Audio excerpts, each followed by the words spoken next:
कुछ तो ऐसा काज करें, बाबा बच्चों पर नाज करें। हम कुछ तो ऐसा काज करें, माया से कभी ना हारे हम, माया से कभी ना हारे हम, माया से कभी ना हारे हम। कर्मेंद्रियों पर हम राज करें, बाबा बच्चों पर नाज करें। हम कुछ तो ऐसा काज करें।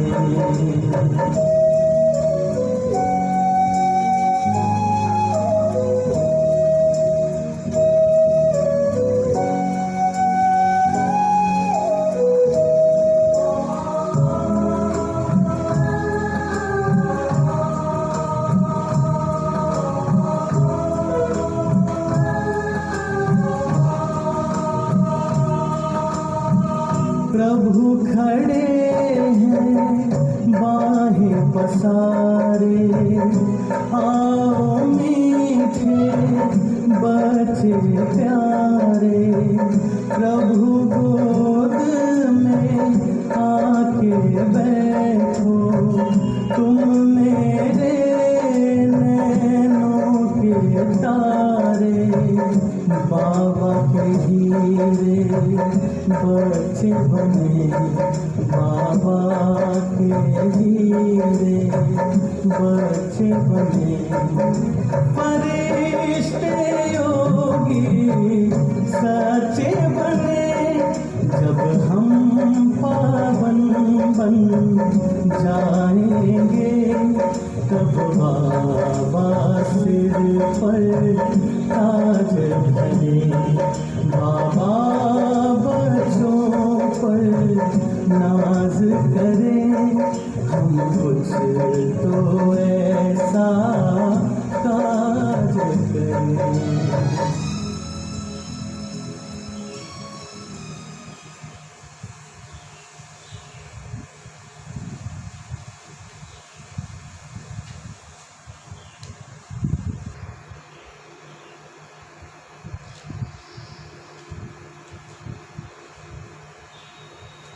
ओम शांति। अभी बहुत ही सुंदर एक गीत बज रहा था, बाबा बच्चों पर नाच करे, हम कुछ तो ऐसा काम करें। क्योंकि स्वयं भगवान भी हम बच्चों को बहुत प्यार करता है, उसकी हर पल नज़र हमारे ऊपर रहती है। तो बाबा भी चाहता है कि मेरे बच्चे कुछ ऐसा बन जाएं, कुछ ऐसा करें जो मेरे बच्चों को किसी के आगे हाथ फैलाने की ज़रूरत ना पड़े, और बच्चों के आगे दूसरे खुद ब खुद कुर्बान हो, उनके पीछे पीछे खुद सुविधाएं, साधन, चीज़ें, व्यक्ति, उनकी ज़रूरतें खुद ब खुद उनके पीछे आए, ना कि बच्चे उसके पीछे भागे। क्योंकि आज बाबा ने मुरली में भी हमें यही इशारे दिए कि बच्चे, बाबा की याद ही संसार में सबसे बड़ी ताकत है। याद में हम जो चाहे वो कर सकते हैं, जो कराना चाहे हम, जिससे भी कराना चाहें हम उससे करा सकते हैं। वो ताकत है बाबा की याद में। लेकिन कहीं ना कहीं बाबा ने कहा बच्चे अपने स्वभाव और संस्कारों के वश हो जाते हैं, अपने कोई ऐसे संस्कार, लाचारी वश, जिस बस होने की वजह से वो जो उन्हें करना चाहिए, जो उनके व्यवहार में आना चाहिए, उसकी जगह वो कुछ और ही गुस्सा आने लगता है। क्योंकि बाबा ने कहा कि बच्चे कभी तो योगी बन जाते हैं और कभी वियोगी बन जाते हैं, कभी तो बहुत शांतचित्त हैं, सुख खुशियाँ देने वाले बन जाते हैं, और कभी कभी बच्चे अशांत हो जाते हैं, क्रोधी हो जाते हैं। तो जो हमारी स्थिति सदा एक समान ना रहने की वजह से हम जो हमें मंजिल प्राप्त करनी चाहिए हम वो नहीं कर पाते हैं। लेकिन अगर हम चाहते हैं कि बाबा के हम अरमान पूरे करें तो हमें सारा दिन 4 सब्जेक्ट में से सबसे ज़्यादा हमें जो सब्जेक्ट पर अटेंशन देना चाहिए और वो सब्जेक्ट है हमारा बाबा की याद। हर पल हर टाइम बाबा याद रहे, हर कार्य में बाबा का साथ, जो भी कुछ करे, मेरी खुशी भी बाबा, मेरा प्यार भी बाबा, मेरी शक्ति भी बाबा, मेरा हर चीज़ हर लम्हा बाबा है। तो फिर ना हमारी कभी खुशी गायब होगी, ना कभी हम मन से उदास हो सकते हैं। तो थोड़ा सा हम अटेंशन अगर देंगे तो हमारा जीवन खुशियों से भर जाएगा, क्योंकि बाबा तो इतना भोला है, इतना भोला है कि बाबा तो अनपढ़, कमज़ोर, गरीब बच्चों पे ही कुर्बान जाता है। आज भी कहा बाबा ने कि गरीब बच्चों पर ही बाप का प्यार है, गरीब बच्चों पर ही बाप बलिहार जाता है, क्योंकि भगवान को सच्चे दिल के बच्चे पसंद हैं और जो कुर्बान करने वाले, हर चीज़, जो किसी चीज़ का भान नहीं रखते हैं, तो ऐसे बच्चों पर बाबा का बेहद प्यार है। तो हम भी ऐसा बच्चा बने कि बाबा का हमसे बेहद प्यार हो जाए, और प्यार की आवश्यकता के लिए हम बाबा को हमेशा अपने साथ रखेंगे। तो चलते हैं, आज हम बहुत प्यारे बाबा की याद की रमणीक मुरली सुनेंगे और समझेंगे कि बाबा के क्या अरमान हैं और हम कितना खरे उतरते हैं और हमें कितना करना चाहिए। तो सुनते हैं आज 27/6/2020 के ये बाबा के बहुत ही सुंदर महावाक्य हैं। बाबा बोले, मीठे बच्चे, अब तुम नए संबंध में जा रहे हो। कहाँ पर जा रहे हो? नए संबंध में जा रहे हो, इसलिए यहाँ के कर्म बंधनी संबंधों को भूल कर्मातीत बनने का पुरुषार्थ करो। क्या काम करना है हम सबको? कर्म बंधनों को भूल करके बस एक बाबा को हर पल याद करना है, क्योंकि बाबा की याद ही हमें जन्म जन्म के विकर्मों से मुक्ति दिलाएगी। प्रश्न, बाप किन बच्चों की वाह वाह करते हैं? बाप किन बच्चों की वाह वाह करते हैं? सबसे अधिक प्यार किन्हों को देते हैं? उत्तर है, बाप गरीब बच्चों की वाह वाह करते हैं। बाबा कहते वाह गरीबी वाह, क्योंकि भगवान को गरीब बच्चे पसंद है। तो बाबा किसकी बात करेगा? गरीब बच्चों के लिए ही कहेगा। आराम से 2 रोटी खाना, हवच लालच नहीं। गरीब बच्चे बाबा को प्यार से याद करते। बाबा अनपढ़े बच्चों को देख खुश होते हैं, क्योंकि उन्हें पढ़ा हुआ भूलने की मेहनत नहीं करनी पड़ती है। क्यों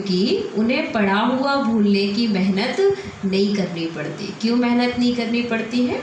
क्योंकि बाबा कहते हैं उनको प्यार है बाबा से, इसलिए गरीबी की भी आज बाबा ने क्या की? वहाँ गरीबी वहाँ। ओम शांति। अब बाप को बच्चों के प्रति रोज रोज बोलने की दरकार नहीं रहती है कि अपने को आत्मा समझो। भाई एक बार समझा दिया, फिर बार बार कहने की ज़रूरत नहीं। आत्म अभिमानी हो जाओ अथवा देही अभिमानी हो, अक्षर तो वही है ना। बाप कहते हैं अपने को आत्मा समझो। आत्मा में ही 84 जन्मों का पाठ भरा हुआ। एक शरीर लिया और पाठ बजाया, फिर शरीर खलास हो जाता है। ये ड्रामा की भावी है ऐसी। आत्मा तो अविनाशी है। तुम बच्चों को ये ज्ञान अभी ही मिलता है और कोई इन बातों का पता नहीं। अब बाप कहते हैं कोशिश कर, जितना हो सके बाबा को याद करो। धंधे धूरी में लग जाने से तो इतनी याद नहीं ठहरती है। ग्रस्त व्यवहार में रहकर कमल फूल समान पवित्र बनना है। फिर जितना हो सके मुझे याद करो। सहज विधि है, क्योंकि जहाँ पवित्रता है वहाँ पर हमें बाबा की याद आना शुरू हो जाती है, क्योंकि प्यूरिटी को खींचती है। ऐसे नहीं कि हमको निष्ठा में बैठना है। निष्ठा अक्षर भी रॉन्ग है, वास्तव में है ही याद। कहाँ भी बैठो बाबा को याद करो।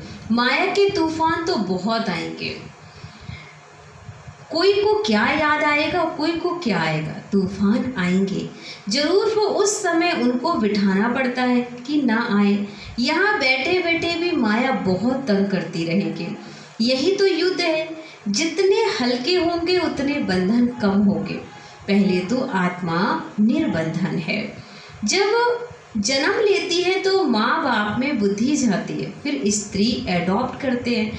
जो चीज़ सामने नहीं थी वह सामने आ जाती है। फिर बच्चे पैदा होंगे तो उनकी याद बढ़ेगी, क्योंकि जितना हम बढ़ते जाते हैं रिश्तों में, वो उतने ही रिश्ते बढ़ते ही जाते हैं। तो फिर बुद्धि कहीं ना कहीं और भी जगह फंस जाती है। तो बाबा कहते जब जन्म लेते हैं तो माँ बाप में बुद्धि होती है। फिर स्त्री एडॉप्ट करते हैं तो फिर स्त्री में बुद्धि लग जाएगी, और जो चीज़ सामने नहीं थी ना वह सामने आ जाती है। फिर बच्चे पैदा होंगे तो उनकी याद बढ़ेगी। अब तुम सबको ये भूल जाना है, एक बाबा को ही याद करना है। इसलिए ही बाबा की महिमा है। तुम्हारा माता पिता आदि सब कुछ वही है ना, उनको ही याद करो। वही तुमको भविष्य के लिए सब कुछ नया देते हैं, नए संबंध में ले आते हैं। संबंध तो वहाँ भी होगा ना, ऐसे तो नहीं कि कोई प्रलय हो जाती है। तुम एक शरीर छोड़ फिर दूसरा लेते हो। जो बहुत अच्छे हैं वह ज़रूर ऊंच कुल में जन्म लेंगे, क्योंकि ऊंच पुरुषार्थी ही ऊंच कुल का अधिकारी होगा। तुम पढ़ते ही भविष्य के जन्म के लिए हो। पढ़ाई पूरी हुई और प्रारब्ध शुरू हो गई। स्कूल में पढ़कर ट्रांसफ़र होते हैं ना, तुम भी ट्रांसफ़र होने वाले हो। कहाँ पर ट्रांसफ़र होने वाले हैं हम? शांति धाम सुख धाम में, क्योंकि पहले हम अपने घर जाएंगे और घर से होते हुए फिर हमको अपने स्वर्ग में, जिसके लिए हम सारी मेहनत कर रहे हैं। इस चीज़ें दुनिया से छूट जाएंगे। इसका नाम ही नरक है, सतयुग को कहा जाता है स्वर्ग। यहाँ मनुष्य कितने घोर अंधेरे में, धनवान जो हैं वह समझते हैं हमारे लिए तो यही स्वर्ग है। स्वर्ग होता ही नहीं दुनिया में है।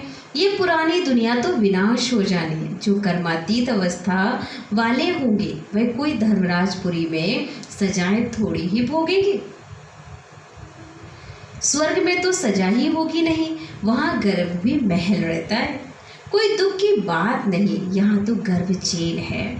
जो सजाएं खाते रहते, तुम कितनी बार स्वर्गवासी बनते हो, ये याद करो तो भी सारा चक्र याद रहे।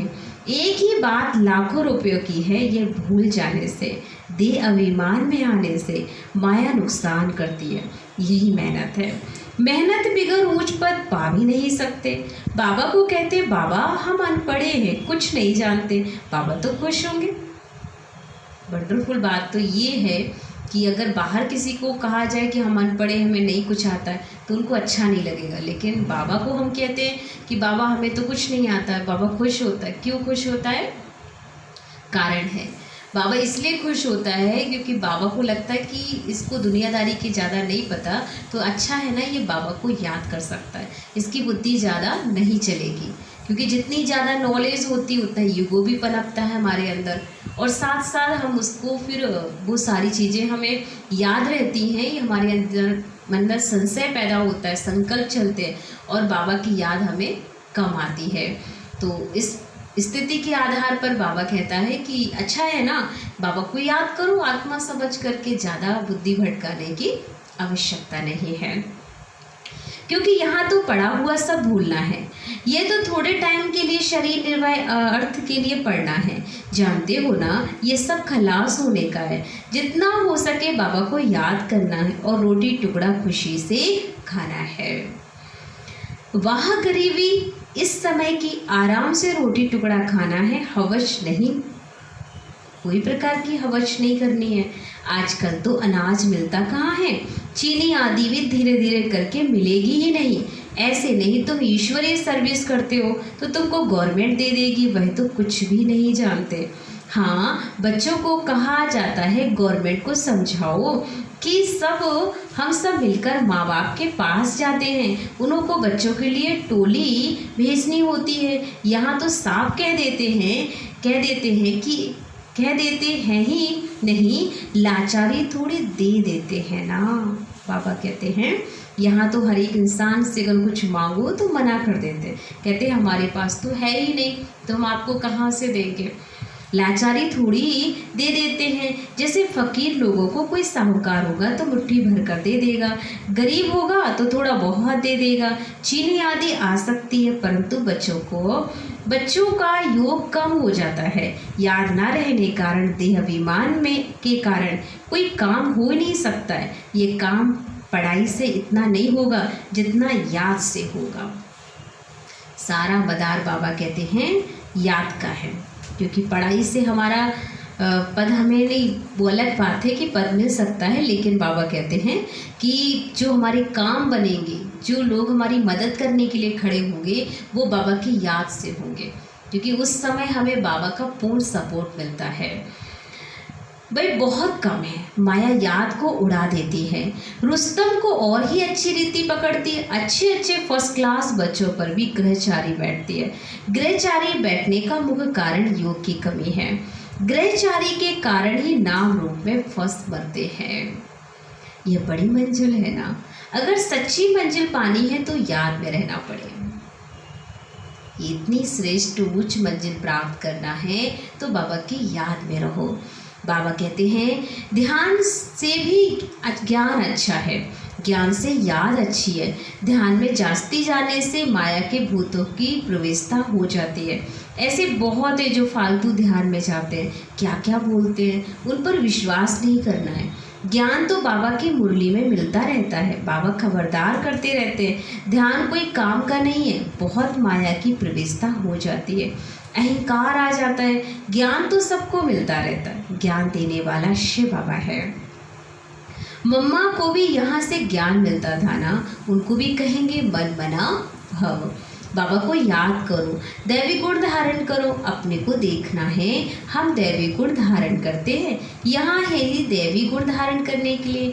कोई को देखो और अभी फर्स्ट क्लास अवस्था है, खुशी से काम करते हैं, घंटे के बाद देखो तो वंडरफुल बात तो ये है कि बाबा कहता है बच्चे कि कुछ टाइम देखो तो बहुत अच्छी अवस्था, ऐसे लगता बहुत खुशनुमा बच्चा है, बहुत अच्छा है, खुशी से काम कर रहा है, और घंटे के बाद देखो तो क्रोध का भूत आया, है ना, भूत आया, खत्म।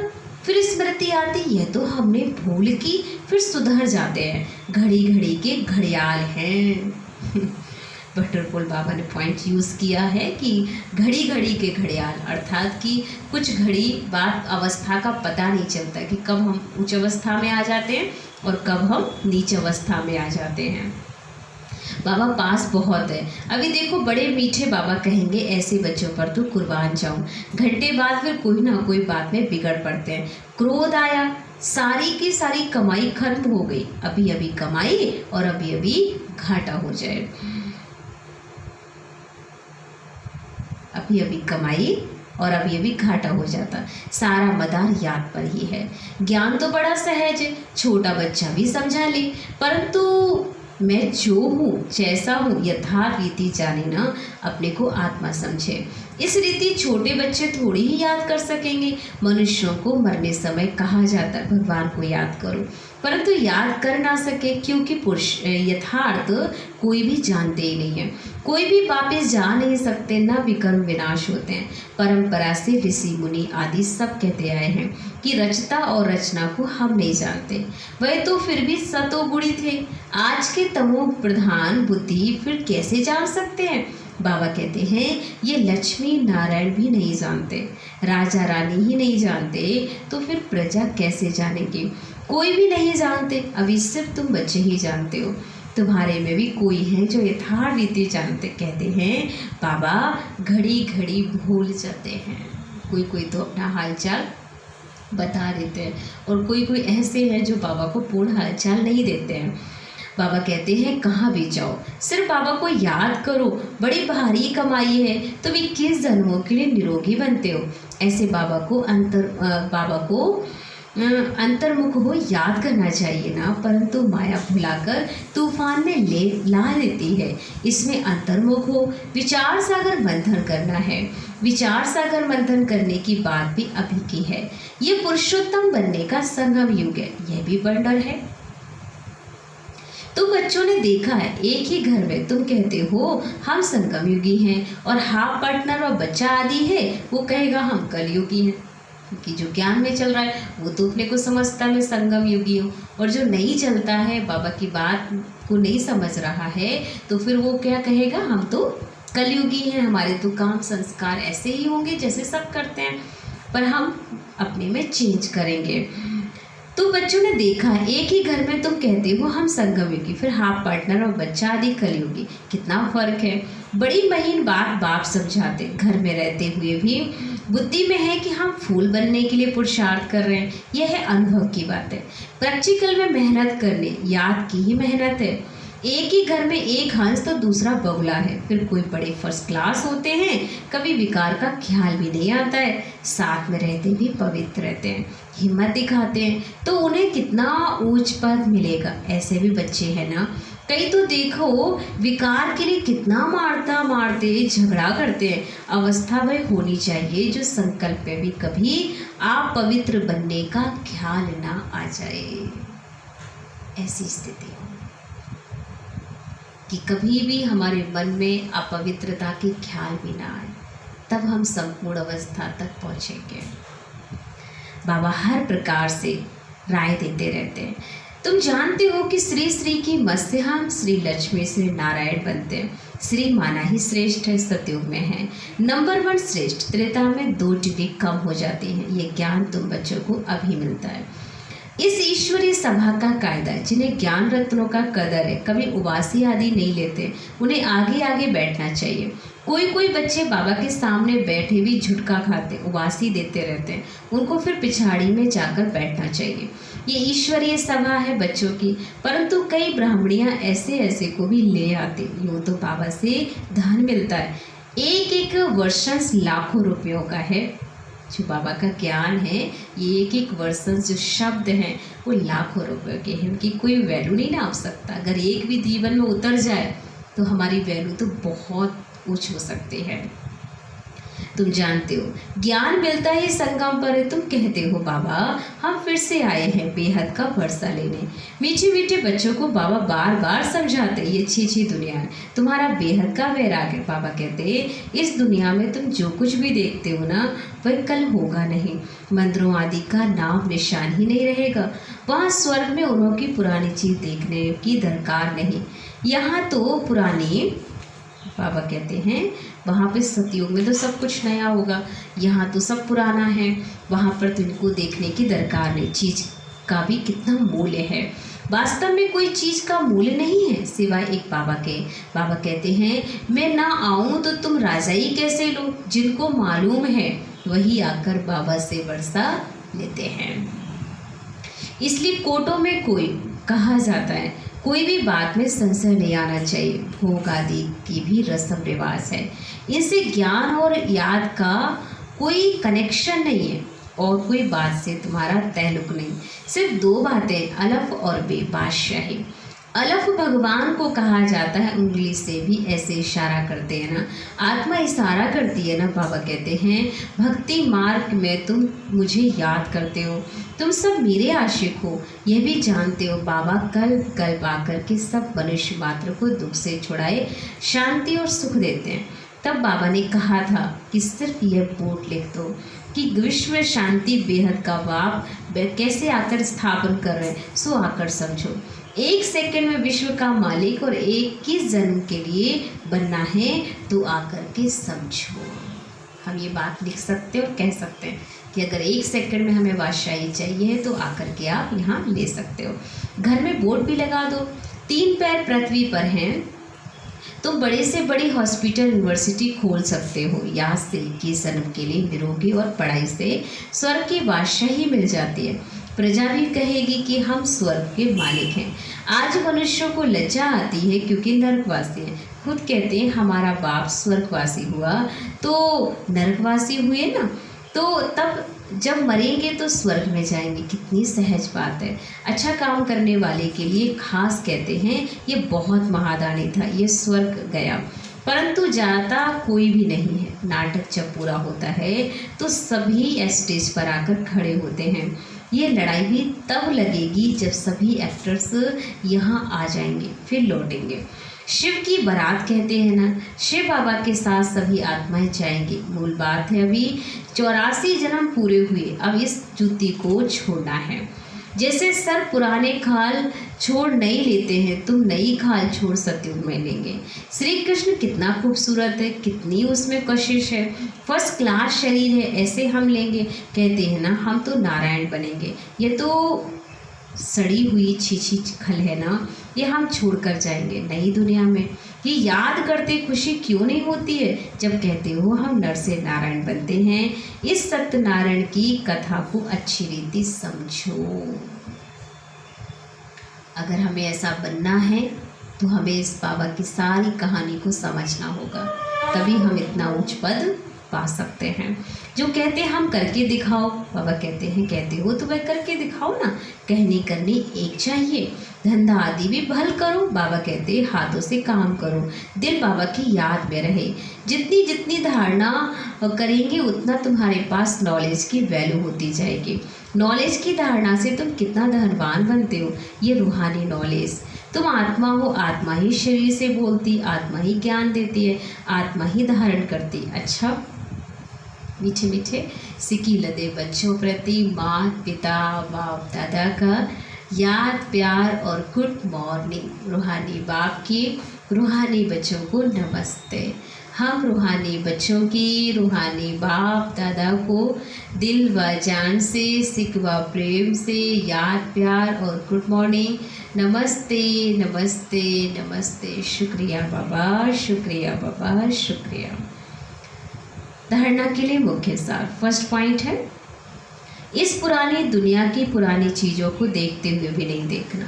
नर से नारायण बनने के लिए कहनी करनी एक समान बनानी है। सेकंड पॉइंट, अविनाशी ज्ञान रत्नों का कदर रखना है। जो ज्ञान मिला है उसकी वैल्यू करो, ये बहुत बड़ी कमाई है, इसमें उबासी या झुटका नहीं आना चाहिए। नाम रूप की ग्रहचारी से बचने के लिए याद में रहने का पुरुषार्थ करना है। वरदान, साथी और साक्षीपन के अनुभव द्वारा सदा सफलता मूर्त भव। जो बच्चे बाप के साथ रहते हैं वह साक्षी स्वतः बन जाते हैं, क्योंकि बाप स्वयं साक्षी होकर के पाठ बजाते हैं, तो उनके साथ रहने वाले भी साक्षी होकर पाठ बजाएंगे। और जिनका साथी स्वयं सर्वशक्तिवान बाप है वे सफलता मूर्त स्वतः बनते हैं। तो सबसे अच्छी चीज़ है हमें बाबा को अपना साथी बनाना है। भक्ति मार्ग में तो पुकारते हैं थोड़े समय के लिए साथ का अनुभव करा दो, झलक दिखा दो, लेकिन आप सर्व संबंधों से साथी हो गए हो। तो इसी खुशी और इसी नशे के में रहो कि पाना था सो पा लिया, अब क्या बाकी रहा। जिस भगवान को हम ढूंढ रहे थे वो हमें मिल गया है, अब हमें कुछ और नहीं चाहिए। आज का स्लोगन है, व्यर्थ संकल्पों की निशानी है मन उदास और खुशी गायब। बाबा कहता है व्यर्थ संकल्पों की निशानी क्या बन गई है कि मन उदास होता है और खुशी गायब हो जाती है। तो व्यर्थ संकल्पों पर हमें कंट्रोल करना होगा, क्योंकि जितना जितना हम योग में रहेंगे, बाबा की याद में स्थित हो जाएंगे, उतना ये व्यर्थ संकल्प हमारे स्वतः खत्म होंगे। क्योंकि कुछ दिन से बाबा की मुरली में बार बार ये व्यर्थ संकल्प पर और याद पर बहुत ध्यान खिंचवाया जा रहा है। तो हमें ध्यान रखना है कि व्यर्थ संकल्प हमें नहीं करना है, हमें सिर्फ श्रेष्ठ संकल्प करने हैं। और हमारे आसपास जो भी लोग हैं उनके लिए भी हम समर्थ सोचें और अपने भाग के गुणगान करें। क्योंकि अभी तक हमने जो पुरुषार्थ चल रहा था, मैं महान आत्मा हूँ, अभी हम इस आने वाले मंथ में स्टार्ट करेंगे कि मैं भाग्यवान आत्मा हूँ, क्योंकि भगवान ने मुझे पसंद किया है, मैं भगवान का प्रिय हूँ, भगवान मुझे प्यार करता है। ये हमारे लिए बहुत बड़ी खुशनसीबी है। तो जो भी भाई बहन सभी सुन रहे हैं, ध्यान देंगे कि हमें विशेष ध्यान रखना है, हर पल लिखना भी है मैं भाग्यवान हूँ, क्योंकि भगवान का हूँ, ये भाग कोई छोटा नहीं है। तो चलते हैं, अभी हम 2 मिनट बाबा की याद में बैठेंगे, अनुभव करेंगे बाबा की किरणों को और बाबा की मुरली को रियलाइज करेंगे। चले सभी।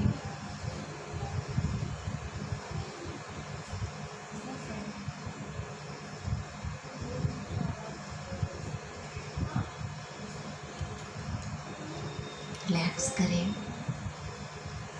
और 3 बार ओम की ध्वनि करेंगे।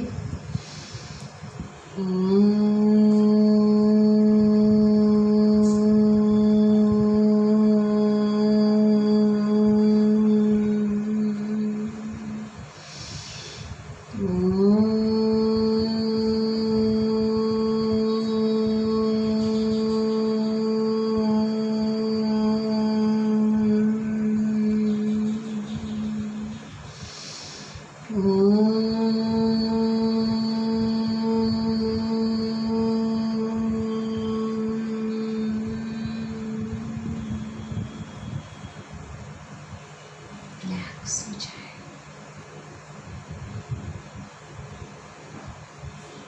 और बाबा की चिंतन में वो सारी बातें जो आज सुनी हैं उनका हम पूरा दिन ध्यान रखेंगे कि बाबा ने आज मुझे क्या क्या चिंतन में दिया, क्योंकि मेरी खुशी मेरी बाबा की याद पे टिकती है। तो हर पल मुझे अपने बाबा को याद रखना है। मैं बाबा का, बाबा मेरा है और जो पाना था मैंने पा लिया। अब मुझे कुछ नहीं चाहिए क्योंकि बाबा मेरे साथ है। बस दिल से बाबा के गीत गाते रहो। वह मेरा भाग, वह गरीबी, क्योंकि इस गरीबी में बाबा मुझे मिला। बाबा ने मुझे पहचाना और मैं भी बाबा को पहचान पाया। इसलिए शुक्रिया बाबा, शुक्रिया।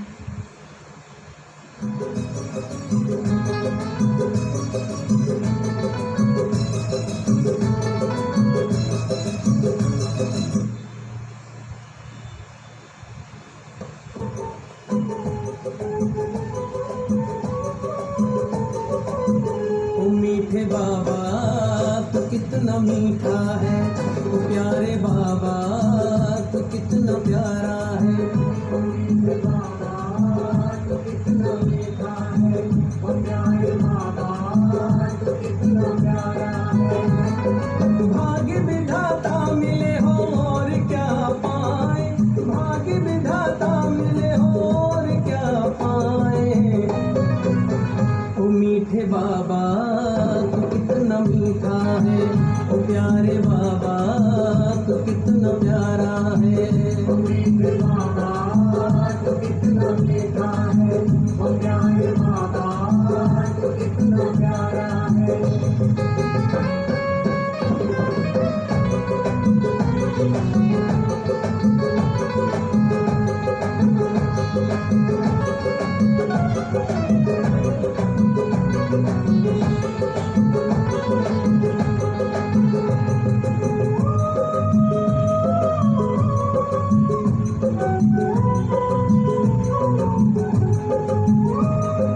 राहें दिखाई तूने जीवन संवार दिया,